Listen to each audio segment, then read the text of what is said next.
Aujourd'hui, je vais vous parler du CV. Alors le CV est juste fondamental dans la recherche d'emploi. Le problème, c'est que quand vous répondrez à une annonce, le recruteur va recevoir entre 200 et 600 CV en fonction du job considéré.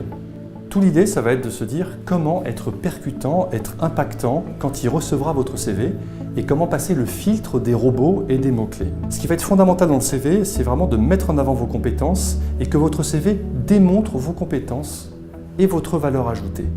Respectez toujours les critères de l'annonce et votre alignement professionnel. Voici la structure d'un CV type. Pour une lecture rapide de votre CV, vous aurez intérêt à placer le cœur de votre message, votre positionnement professionnel, en haut du document. Le premier tiers du CV est en effet dédié aux informations fondamentales, votre projet, vos compétences clés, mais aussi vos diplômes, les langues que vous parlez et votre identité. Le reste du CV, les deux autres tiers, vont en fait être la démonstration de votre crédibilité. Vous allez démontrer que ce que vous avez mis en haut est juste. Il faut donc que vous bétonniez vos arguments et que vous prouviez vos compétences. Soyez le plus factuel possible. Appuyez-vous sur des chiffres, des faits, des événements marquants, tout en restant synthétique.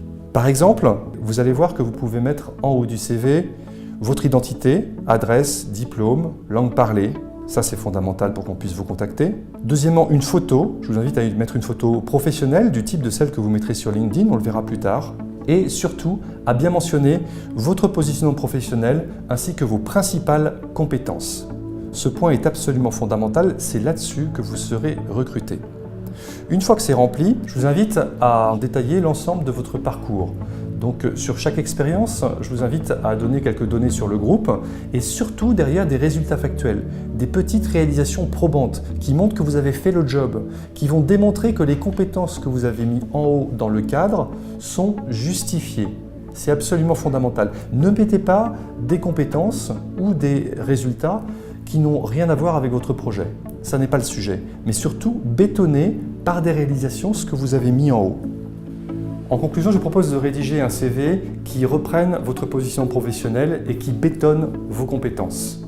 En synthèse, il faut que vous ne vous racontiez pas, mais il faut que vous puissiez proposer un service. C'est vraiment une démarche entrepreneuriale que vous avez là, même si vous cherchez un CDI. Proposez, ne racontez pas. Et enfin, gardez en mémoire que le CV va vous servir que dans 20 à 30% des cas. 70 à 80% des chances de trouver un job sera sur le marché caché.